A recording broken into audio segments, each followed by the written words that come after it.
conversation started, and I'm really excited for our session today, Monopoly Power and You, featuring our special guest, Mary Timmel of the Institute for Local and Self-Reliance.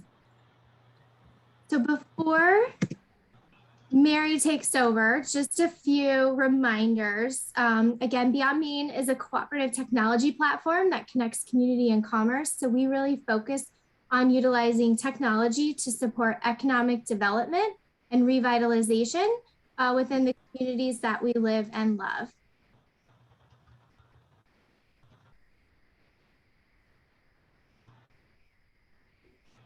So if you're interested in applying to join our marketplace and sell on Beyond Mean, you can go to beyondmean.com and click join as a retailer.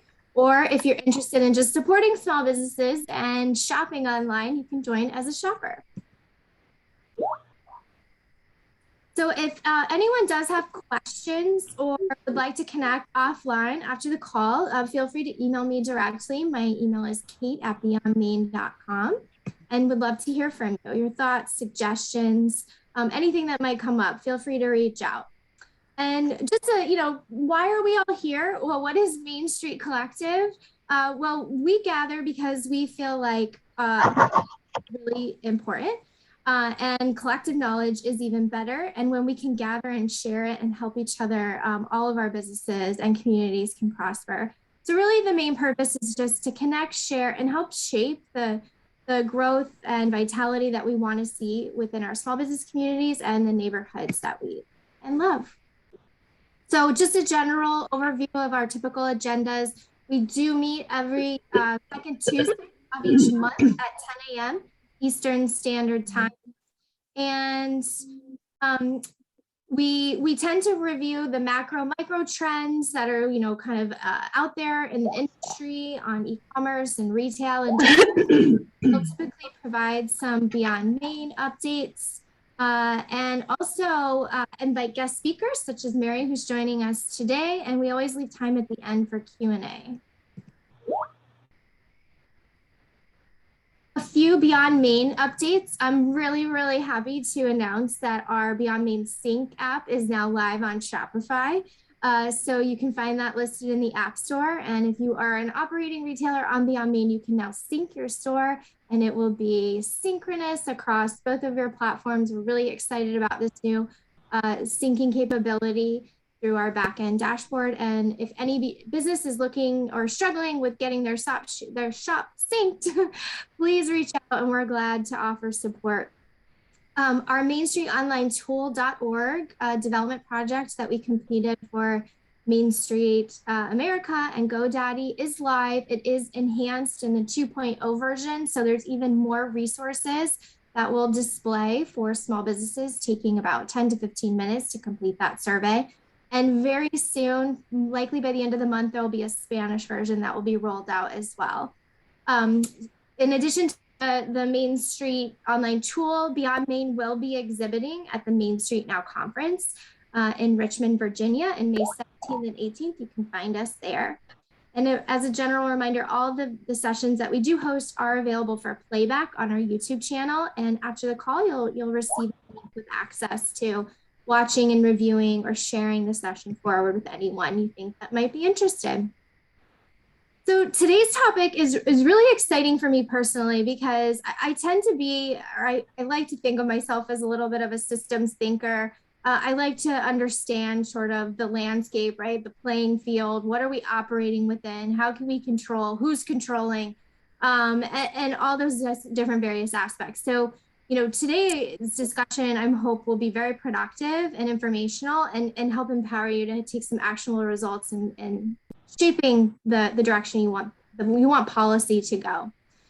So I took this right actually from the Institute for Local Self-Reliance, and I love their header line. It said community power, not corporate power.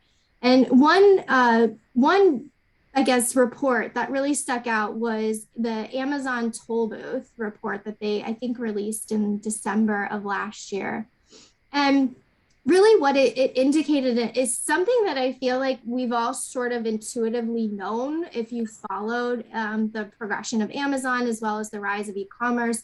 you've kind of watched, right, this slow sort of market capture of the online world that's going to Amazon. And so what I thought was really compelling was there's a lot of great statistics in there, but a few I just wanted to pull out and some key areas where really, we're starting to see corporate power concentrated, and it's very impactful to the small businesses and the communities of small businesses. And, that has significant revenue leakage, right? And therefore that has widespread impact. But the three key areas that really kind of stood out were online platform seller fees, the growth of those. Amazon pocketed 60 billion in 2019, and by their projections, it was focused to look at 121 billion by the end of 2021. For online of the 23 major product categories, Amazon captures 70% of online transactions. And in shipping and logistics, they're really starting to rival USPS as the primary shipping provider. And within all of these different sort of buckets, right, of revenue for the company, they begin to kind of charge this toll booth fee and levied fees on retailers. So it's not just that small businesses are now struggling from a brick and mortar and traffic perspective, but even when they look at entering the online landscape, there's competition that's really fierce. And so how can we help small businesses differentiate in an online setting, right, while kind of understanding the big players there, and helping them still keep their focus on their brick and mortar. So I think it's really important to kind of take a look at, in particular, the dominance that's not just Amazon, but many of these, I guess, FANG organized or companies and their power that they levy within the platforms that they operate. So, kind of tying it back to, our focus in small business and online retail, what we're hearing from consumers is actually much different. What we're hearing from consumers is that buying local is important to them. 84% of customers would prefer to shop from a small business if it was convenient. And many, D2C companies or small regional brands will say that having a local brick and mortar store influences their online and vice versa. So they tend to help produce more positive and successful business rates. And, we're also seeing that consumers really are focused on the environmental impacts of the products and then their behavioral choices. So we're seeing a big shift again in consumer behavior. And I think it's important to figure out, the small businesses' competitive advantage and how they can deliver that in an online setting, while still having to understand the competition that's through third-party sellers. So with that, I want to turn it over to Mary Timmel from the small business. She's a small business and public organizer for the Institute for Local Self-Reliance and Small Business Rising, which I'm sure she'll tell us both about or more about both of those organizations. So I'm going to stop sharing my screen, Mary, and you can take the ball. All right. Thank you so much, Kate. And hi, everyone. Thank you for being here. I'm very excited to speak with you today. And that was such a great introduction to the work that we do. As Kate mentioned, I am the small business and public organizer for Institute for Local Self-Reliance and Small Business Rising. And Kate's lead-in was the perfect explanation of why Small Business Rising exists. The Institute for Local Self-Reliance has been around for over 4 decades, doing extensive work on what it takes to be a vibrant and vibrant and community. So one of the things that happened about 1.5 years ago, all of the work that the Institute had been doing to talk about antitrust legislation, what it takes for small business to thrive, we launched our Small Business Rising organizing campaign. And it is our arm of our work that is meant to engage small business owners, talk about the policies that exist, why they exist, and things that we can do to change them. And then it's also a way to lift and elevate those voices into the community to policymakers, media, everything along that. So we have a presentation for you. I'm happy to take questions. We are a smaller group, so we'll kind of go through the presentation and do questions at the end and share some stories and engage.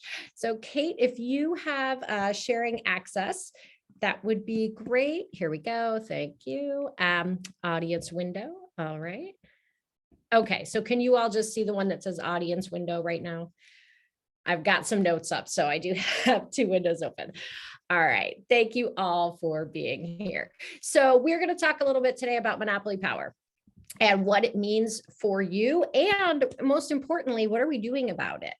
We're not just here to talk about the issue. We're here to talk about how we handle it, how we move on. So we are a coalition of independent businesses, entrepreneurs who are standing up together, organizing, fighting back, and taking this conversation to the media, to elected officials to talk about how we can level the playing field and safeguard the rights of independent business owners to compete. It's a big task, but we're ready for it. Again, Small Business Rising I came on board about a year and a half ago. We launched last year. We now represent over 30 business organizations, which has a reach of, at this point, I think almost a couple 100,000 individual small business owners. So we work with both organizations and individuals. And one of the things that we've done is we've talked to folks. We come out, we've taken surveys, we've had one-on-one conversations. We work with people like Kate who see you every day and talk about what it means for you to be existing in this world that we're in. And folks talk about Amazon. They also talk about plenty of other corporate monopolies. We talk about Amazon, but it's also about big box stores. It's about technology and how they are manipulating algorithms, making it difficult for folks to sell on those platforms, and who are they elevating? So independent pharmacies are another area that we talk about. And folks who are navigating the vertical and integration of the pharmacies and how it's hard to serve their customers and their patients. As Kate referenced, our toll booth report really talks about how Amazon sellers and folks who are on Amazon are increasingly being charged more to be on that platform. They found it a great way to connect with customers, a way to sell their goods across the country and internationally, but are now trapped in a system that exceedingly charges high fees, and they have nowhere else to go often. Or they feel as if they don't have anywhere else to go because they're still trying to navigate this space. And so our goals are shaped by these needs. They're shaped by the needs of independent and business owners. And we want to do things like stop tech monopolies from cornering the online market. So we're calling on policymakers to do a variety of different things. We want to stop corporations from engaging in abusive tactics. And what does that mean? It just means making our antitrust laws stronger.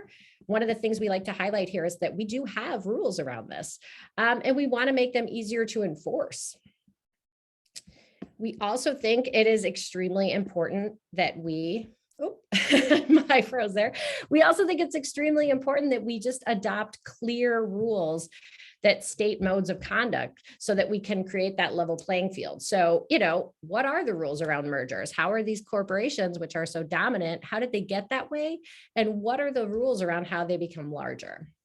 One of the things that does is it promotes competition and spurs innovation.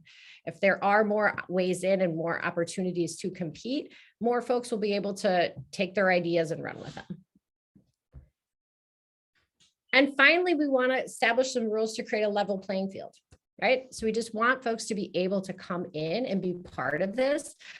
Oftentimes, when we talk to small business owners, they don't want it to be easy, but they want it to be fair. And they want to know what game they're playing. They want to know, how can I be part of this? How can I compete in a way where the rules are the same for everyone? And so we sometimes run a poll here, but one of the things we want to ask folks are, what are some of the challenges that you experience running your business? And so we'll take a look at these and we'll have a discussion around them later. But as I mentioned, monopoly impacts small and independent business in so many ways, right? We talk about Amazon, but we also talk about Visa and MasterCard fees. What do those do to your bottom line? And how do large corporations have the power to shape government laws and regulations through their lobbyists? Are antitrust agencies not really responding to small and independent business? What are mergers? How are they impacting you? So keep these in mind, and we'll have that conversation in a little bit. And so one of the other things we want to talk about is, as you're thinking about how does monopoly power affect your business, and how are your stories? We've worked with partners, as I mentioned, folks like the American Independent Business Alliance, who have also surveyed their members. And they put out and asked, how are you impacted by monopoly power? So they did this right around when, I think they did it in summer of 2020. So folks are really balancing the challenges that COVID has brought to being an independent business, along with the issues of antitrust. And they found that COVID has made it even more important. 49.7% of them said that it's even more difficult now in the situation that they were in to handle antitrust and think about it. 49% of businesses think that one or fewer businesses control the majority of their market. I mean, that's almost half of folks, and this was a year and a half ago. We've seen a lot of changes since then. And 54% considered antitrust an important topic to their business.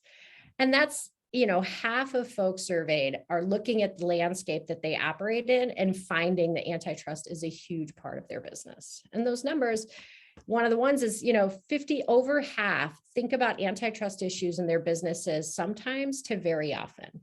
And this is so striking to me because what it says is, what else could you be thinking about as a business owner?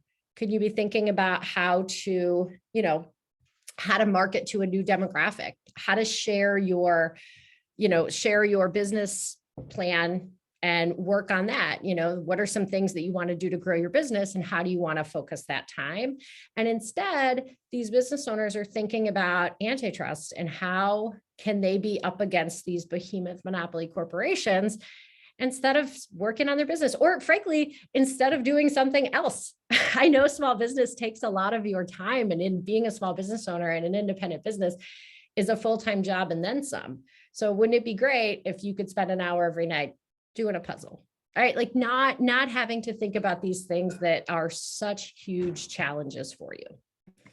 And we also want to do a quick thing that it didn't used to be this way, right? Like there was a path that led to dominant corporations not ruling things, and there is a path now. So we do we're going to take a brief look back really quickly to how things used to be.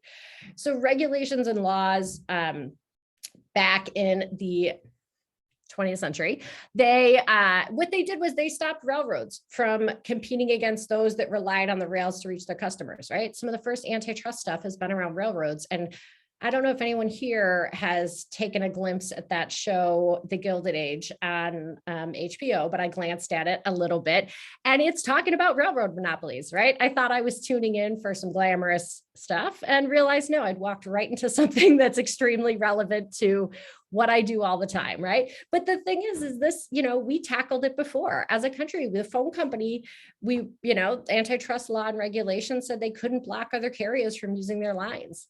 These problems have come up, and we have tackled them before through regulations and laws. And we can continue to do that. Lawmakers broke up these corporations to keep them from dominating the market. Oh boy. So antitrust law is just the referee, right? It makes it possible for there to be competition. And companies like Amazon and Apple, they make arbitrary rules about who can use their platforms and at what price. And that causes problems for small business owners. So they're also, when it comes to Amazon, they're selling on those platforms. And so they can preface their own products, and they can. The report that Kate shared earlier that ILSR has done shows how hard it is for a small business owner to compete against someone who has access to all their customer data, has access to what sells and what doesn't, communicates with their customers, and then goes ahead and sells its own version of the product and places it where it wants to on the marketplace. It's a really difficult situation. And it's something that continues to go on to this day. And so it's no coincidence that when we think about it, we say Amazon, but Tyson Foods, Walmart, all of these folks are, antitrust law and enforcement was strong for a long time, but there has been a pro-corporate turn in the courts and the federal government, and it has weakened laws and enforcement. And it's hollowed out main streets. I'd love to hear when we have a conversation where you all are and what your communities look like. But we see the same thing across the country in all communities. But there is good news. I never like to end on a bad news. So there are good news, right? There are updated laws on the horizon. And the bills have been a focus now since about last June. What they do is they lay the groundwork, and there's an opportunity to make this happen. And so success here with these bills lays that groundwork for more reforms. So we're going to talk a little bit about some bills introduced in the U.S. House of Representatives. We're going to touch on some legislation that's introduced in New York. And then in conversation, we can talk a little more about what regulatory agencies can do and what they have been doing. So we'll look at a few crucial bills, the three most crucial bills here that were introduced in the House. There is a structural separation bill to split them up. What it would do would force Amazon and other tech companies to sell off their non-core lines of business. So Amazon would still continue to exist. The marketplace would continue to exist. But what it wouldn't do would be able to sell its own products on its own platform. Simple as things like that, right? Something that's complete common sense. It would stop Amazon's practice of leveraging online retail monopoly to other industries. So to get technical with the terminology, that's what it would do. So what it can't do, it wouldn't be able to leverage its warehouse delivery, cloud computing storage, supermarkets, and more into other industries. It would force these companies to compete on price and quality. So they would just be in their own places, not all together. And it would streamline enforcement and oversight. So one of the other things is it would prevent excessive regulatory oversight, but it would also monitor, because they would be split up, it would be easier to effectively just monitor their behavior. And the non-discrimination bill is referred to as a couple of slightly different names now, but what it would do is basically dominant corporations, they can right now afford to favor their own products, and that needs to end. So what it does is it stops tech giants from forcing small businesses to buy services or products in exchange for access to or preferential placement on their platforms. So what does that mean?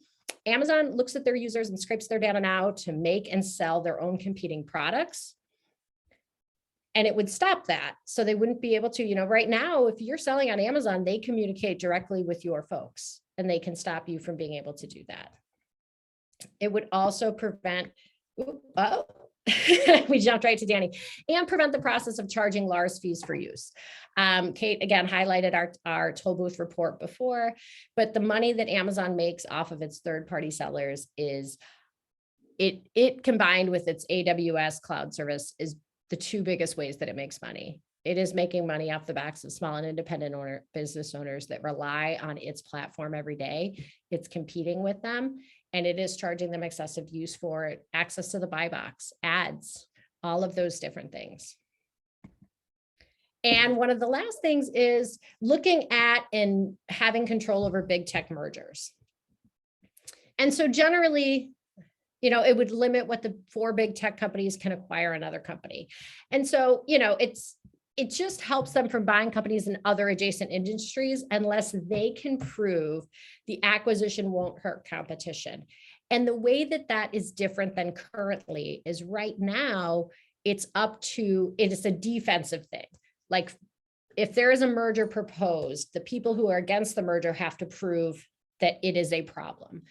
What this pivots is it puts the onus on the companies that are merging to prove that they will not become a monopoly by merging. So that shifts the balance of power, and it shifts the look at who is actually having to talk about the impact of what their merger is going to do. And it stops them from just being able to gobble each other up, right? And so we also want to highlight a really exciting and important movement that's been happening since about last June, but is right now on an accelerated timeline in New York. In New York State, the 21st Century Antitrust Act is moving through the Assembly and through the Senate. And so the legislative session there ends in about June, if I'm not mistaken. So what this is it's similar to those big tech bills I just talked about at the federal level, but these are state rules, and they don't just look at the impact on independent businesses. They talk about the impact for workers, for the environment, for the community. It's an all-encompassing bill that we at Small Business Rising are part of a coalition working to make sure, this advances. And what this does is allows lawsuits against corporations that are acting unilaterally. I think one of the things that it does is that is really exciting is it creates a clear pathway for rules of the road for conduct that isn't illegal. Oftentimes, a lot of the reason we're where we're at is because there were laws and rules and regulations set in place before the innovation of the past 50 years. And things that happen now don't look the same as what they did before, even though they create the same kind of monopoly power situation. So it just works to create a pathway with clear rules of the road. It allows independent businesses to sue as a class, and it allows small and independent business to use evidence of harm to prove a corporate's dominance.